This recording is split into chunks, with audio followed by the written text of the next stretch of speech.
नमस्कार दोस्तों, पूज्य ज्योतिष कार्यालय यूट्यूब चैनल में आप सभी का बहुत बहुत स्वागत है।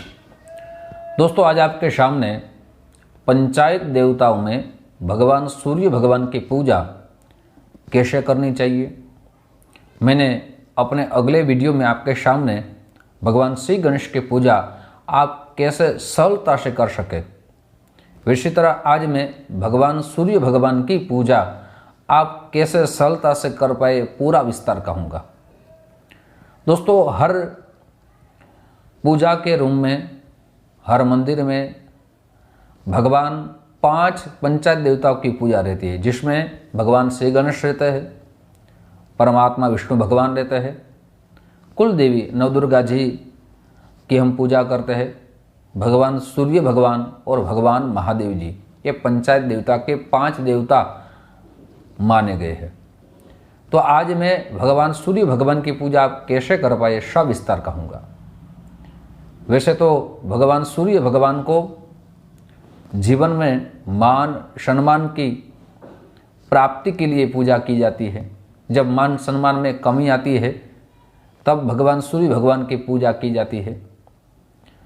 जब राजकीय क्षेत्र में कोई जातक आगे बढ़ना चाहते हैं तब उसको सूर्य भगवान की पूजा करनी चाहिए। साथ ही स्वास्थ्य के लिए भी बहुत ही उत्तम ये पूजा सूर्य भगवान की जाती है। पिता के साथ पुत्र के अच्छे संबंध रहे, इसलिए भगवान सूर्य भगवान की पूजा की जाती है। साथ ही हमारे जीवन में धन की भी कभी कमी ना रहे, इसलिए भगवान सूर्य भगवान की पूजा की जाती है। आत्मविश्वास की कमी हो, हमारे पास बुद्धि है, विद्या है, लेकिन अगर आत्मविश्वास नहीं रहेगा तो हम कोई कार्य करें उस कार्य में हमें सफलता नहीं मिलेगी। और आत्मविश्वास के कारण बहुत से कार्य हमारे जीवन में वो कार्य परिपूर्ण नहीं रहता, उस कार्य में सफलता नहीं मिलती, इसलिए भगवान सूर्य भगवान की पूजा की जाती है।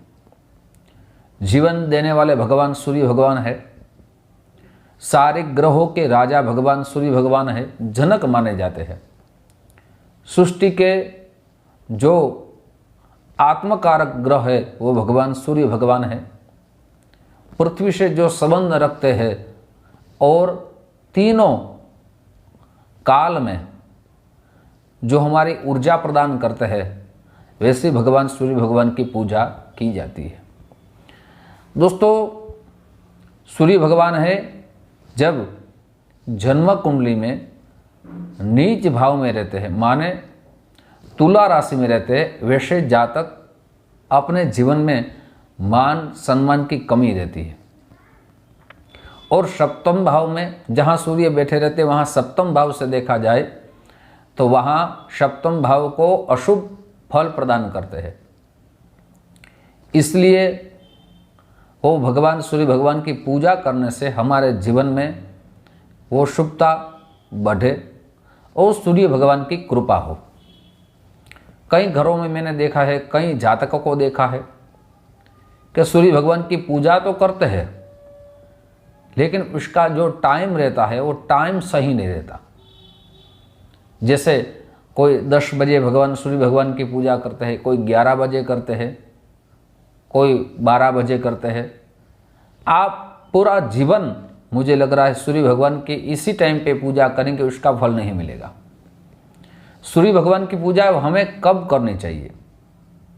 जब उदित सूर्य हो, उसके आधे घंटे में हम भगवान की पूजा करने से हमारे जीवन में जो अशुभ फल मिल रहा है उसकी शुभता जरूर बढ़ेगी। मैं हर प्रयोग आज आपके सामने मैं देने वाला हूँ।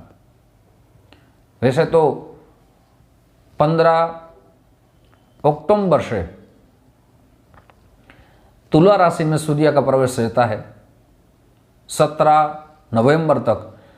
इस जो डेट मैंने कही है उसमें किसी का जन्म रहता है तो वैसे जातक भी तुला राशि में जन्म हुआ है, सूर्य की नीच राशि है, तो वैसे जातक के जीवन में भी आत्मविश्वास की कमी देखी गई है। पिता के संबंध अच्छे नहीं रहते, ये भी देखा गया है। राजकीय क्षेत्र में भी उसको सफलता नहीं मिलती, ऐसा भी देखा गया है। तो वैसे जातक भी सूर्य की उपासना करने से अपने जीवन में बहुत ही उत्तम फल की प्राप्ति कर पाते हैं। अब आपको कैसे उपासना करनी चाहिए सविस्तार कहूँगा। अगर आपके जीवन में मान सम्मान की कमी है, आप किसी का कार्य कर रहे हैं लेकिन उस कार्य में आपको जो मान सम्मान मिलना चाहिए वो नहीं मिल रहा है, तो आपको प्रातः काल में उठ जाना है। एक तांबे का पात्र आपको तैयार करना है। उस तांबे के पात्र में आपको जरूर थोड़ा सा गाय के दूध आपको उसमें डालना है। स्नान आदि कर्म करके ही पहली पूजा सूर्य भगवान की आपको करनी है। दूध डाल के उसमें आपको चावल डालना है, जल है, साथ ही सफ़ेद पुष्प आपको डालना है।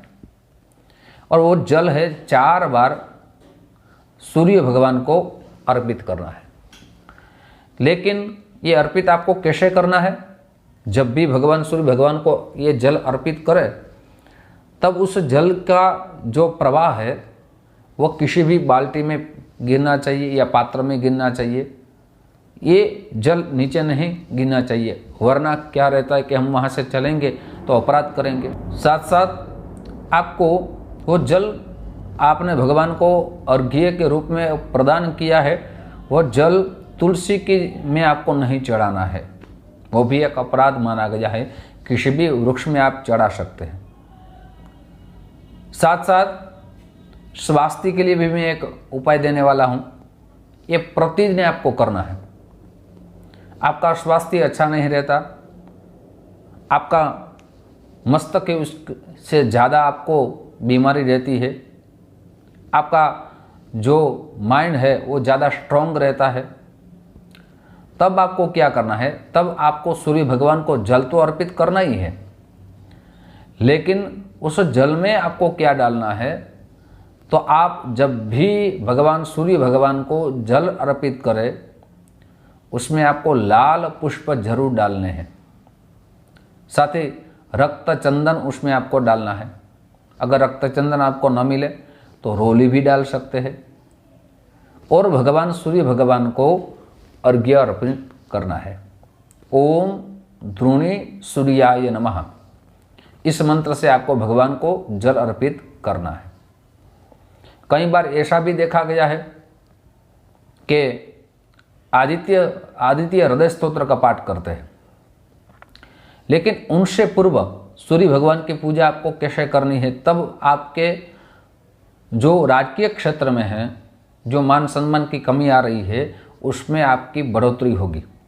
राजकीय क्षेत्र में आगे बढ़ेंगे, मान सम्मान आपका बढ़ेगा। तो आपको कैसे पाठ करना वो भी जान लीजिए। आपको जब सूर्य भगवान को जल अर्पित करें तब उसमें रक्तचंदन या रोली या पुष्प ये सब आपको जल में मिश्रित करना है और भगवान को 4 बार अर्घ्य अर्पित करना है। 4 बार अर्घ्य अर्पित करें तब आपको ओम आदित्याय नमः, ओम आदित्याय नमः, इस मंत्र से आपको जल अर्पित करना है। बाद में आपको आदित्य स्तोत्र का पाठ करने से पूर्व एक गायत्री जो सूर्य कही जाती है उसका आपको 108 बार पाठ जरूर करना है। वो आप जरूर लिख लीजिए। ओम भास्कराय विद्महे दिवाकराय धीमहि तन्नो सूर्य प्रचोदयात्। इसके आपको 1 माला जरूर करनी है। आदित्य स्तोत्र का पाठ करेंगे आपको बहुत ही उत्तम फल मिल सकता है। अब आपको धन की कमी आ रही है, आप जो कमा रहे हैं लेकिन उस धन में व्यय ज़्यादा हो रहा है, तो क्या उपाय करना है? ऐसे ही भगवान को जल तो अर्पित करना है, लेकिन आप जल देते समय आपके जो पंजे हैं, आपके पैर के जो उंगलियां हैं, उसको आपको ऊंचा रखना है। माने आपको दोनों पंजे पे खड़े होके जल अर्पित करना है। और जल अर्पित करने के बाद, भगवान को जल अर्पित करने के बाद आपको एक माला जरूर करनी है, लेकिन वो माला कमल गट्टे की हो उत्तम माना जाएगी, या हल्दी की हो उत्तम मानी जाएगी, या लाल चंदन की माला हो तब भी उत्तम मानी जाएगी। आपको पाठ करना है, या जो श्लोक दे रहा हूँ उसकी एक माला आपको जरूर करनी है। आप लिख लीजिए, ओम ह्रीं सूर्य आदित्याय श्रीं नमः। फिर से कह रहा हूँ, ओम ह्रीं सूर्य आदित्याय श्रीं नमः। इसकी माला आपको जरूर करनी है। अब दोस्तों, पिता के साथ आपके संबंध अच्छे नहीं रहते हैं तो क्या उपाय करना चाहिए? जल तो ऐसे आपको भगवान को अर्पित करना ही है, लेकिन जल के साथ आपको हल्दी जरूर डालनी है। साथ साथ हल्दी के साथ आपको पीले पुष्प जरूर डालने हैं, चावल डालने हैं और भगवान को अर्घ्य जल अर्पित करना है। ओम ह्रीं सूर्याय नमः, ओम ह्रीं सूर्याय नमः, और भगवान को जल अर्पित करना है। आप पिता के साथ संबंध अच्छे नहीं रहते, रविवार का व्रत करें। रविवार के दिन अदरक का सेवन मत करें, नमक का सेवन मत करें। रविवार के दिन आप लाल वस्तु का दान करेंगे, आपके लिए उत्तम रह सकता है। साथ साथ आज आपके सामने मैंने पंचायत देवताओं में सूर्य भगवान की पूजा, आपकी जो जीवन में जिस बात की अभिवृद्धि हो उसके उपाय आपके सामने रखे हैं। इसी तरह आपके सामने मैं पंचायत देवताओं में कुल देवी की पूजा, माँ भगवती की पूजा, भगवान विष्णु भगवान की पूजा, भगवान महारुद्र की पूजा कैसे करनी है, सब विस्तार आपके सामने मैं रखता रहूँगा। साथ ही दोस्तों, ये वीडियो आपको पसंद आया हो तो ज़रूर लाइक का बटन दबाइए। ये वीडियो अपने दोस्तों में ज़्यादा से ज़्यादा शेयर कीजिए। साथ ही दोस्तों, घंटे का बटन जरूर दबाइए, मेरे सारे नए वीडियो की जानकारी सबसे पहले आपको प्राप्त हो। बहुत से लोगों के हमें कॉल आ रहे थे कि मैं अपनी जन्म कुंडली दिखानी है, क्या प्रोसेस है? तो आपका संपूर्ण नेम, जन्म डेट, जन्म समय, जन्म स्थल इसी व्हाट्सएप नंबर में भेज देंगे। वहाँ आपको पेटीएम, फ़ोनपे नंबर दिया जाएगा। सुनिश्चित दक्षिणा आप भेज देंगे। आपकी कुंडली आपके मोबाइल में आपको भेजी जाएगी, जिसमें शास्त्रोक्त उपाय होंगे, सरल उपाय होंगे। आपको कौन सा रत्न धारण करना है, ये सब विस्तार उसमें लिखा होगा। दोस्तों, यूट्यूब के माध्यम से फिर हमारी मुलाकात होगी। जय श्री कृष्ण, महादेव हर।